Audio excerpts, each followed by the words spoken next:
And it's my pleasure to welcome everyone to the swearing-in of our new Secretary of Labor, Eugene Scalia.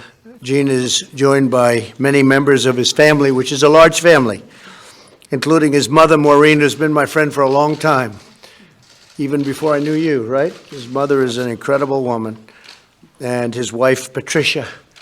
Incredible job. Thank you, honey. And 6 of their beautiful children, and I have a list of the folks. It's like, what a family. So you have Maureen, who a lot of the people in this room know, from the standpoint even of the media. You have Patricia, who is a very powerful person of the family, namely the wife. The wife is always powerful, or in some cases, right? But in this case, this one is super powerful, right?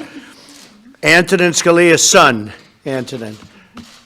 We have Megan Scalia, daughter. Bridget Scalia, daughter.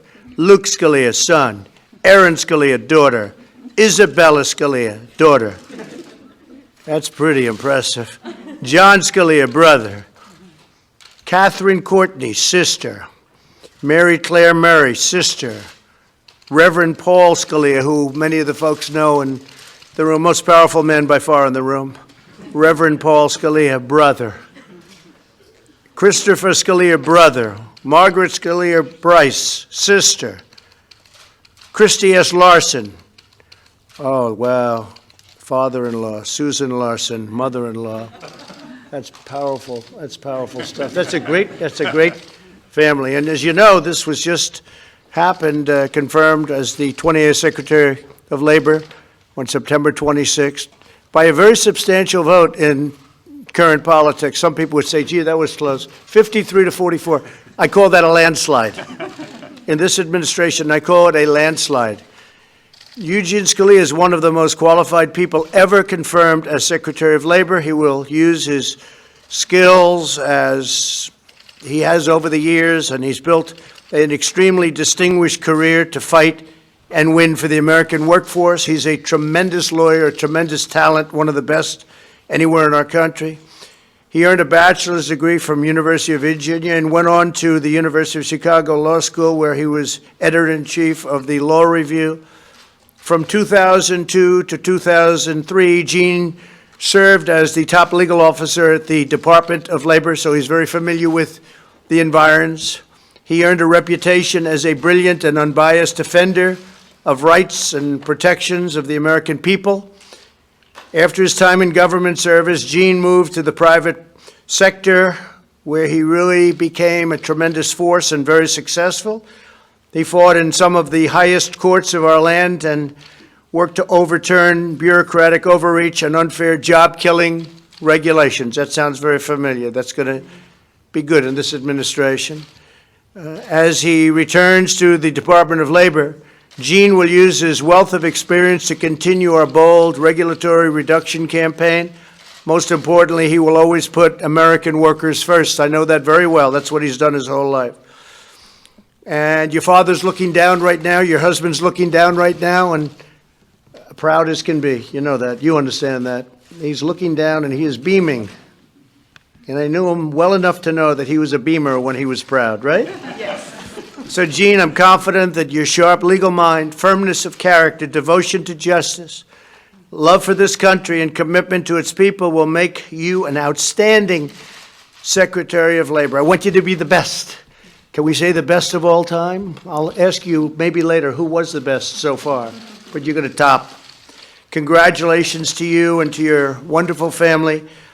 And I'd like to now have Gene just say a few words, and then we'll ask Vice President Pence to administer the oath of office. And thank you all for being here. This is a very important day. Thank you very much.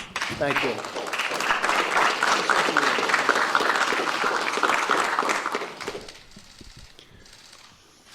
Mr. President, thank you for those remarks. Thank you for this great honor to serve as Secretary of Labor. And thank you for what's also a great opportunity as well to hold that position in this administration with a president who's willing to try things that are different, not necessarily conventional, and as you remarked a moment ago, prepared to fight for things that he considers are important for the American people. You offered this job to me back in July in this office, and in that meeting you expressed to me your commitment to American workers and to our economy, and I will bear those words in mind every day that I serve as Secretary of Labor. I also want to thank the President for the kindness that he has in fact shown my mother since even before his inauguration. It's a story few people know. I'm fixing that right now, I think. But he reached out to my mother for just out of kindness, with no political advantage, to see how she was doing, to then make sure that she had a good seat at the inauguration and the like. And he looked after an elderly woman who was going through a difficult time and gave her some help and support when it meant an awful lot. And we're very grateful.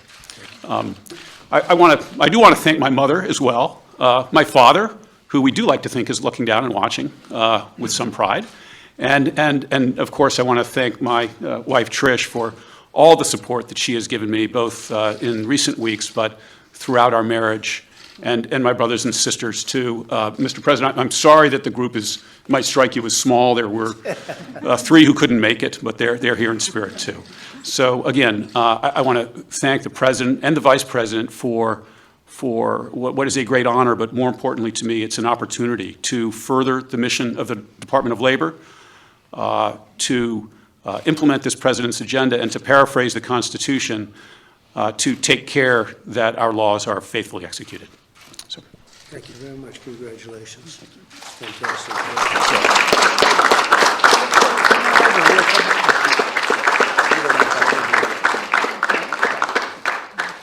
Let's go over. Mike, thanks.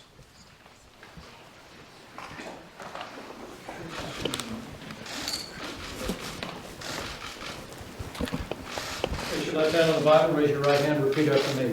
I, Eugene Scalia, do solemnly swear I, Eugene Scalia, do solemnly swear that I will support and defend the Constitution of the United States that I will support and defend the Constitution of the United States against all enemies, foreign and domestic, against all enemies, foreign and domestic, that I will bear true faith and allegiance to the same, and to bear true faith and allegiance to the same, that I take this obligation freely, that I take this obligation freely, without any mental reservation without any mental reservation or purpose of evasion, or purpose of evasion, and that I will well and faithfully discharge and that I will well and faithfully discharge the duties of the office upon which I'm about to enter. the duties of the office upon which I'm about to enter. So help me God. So help me God. Congratulations, Mr. Thank you. Secretary.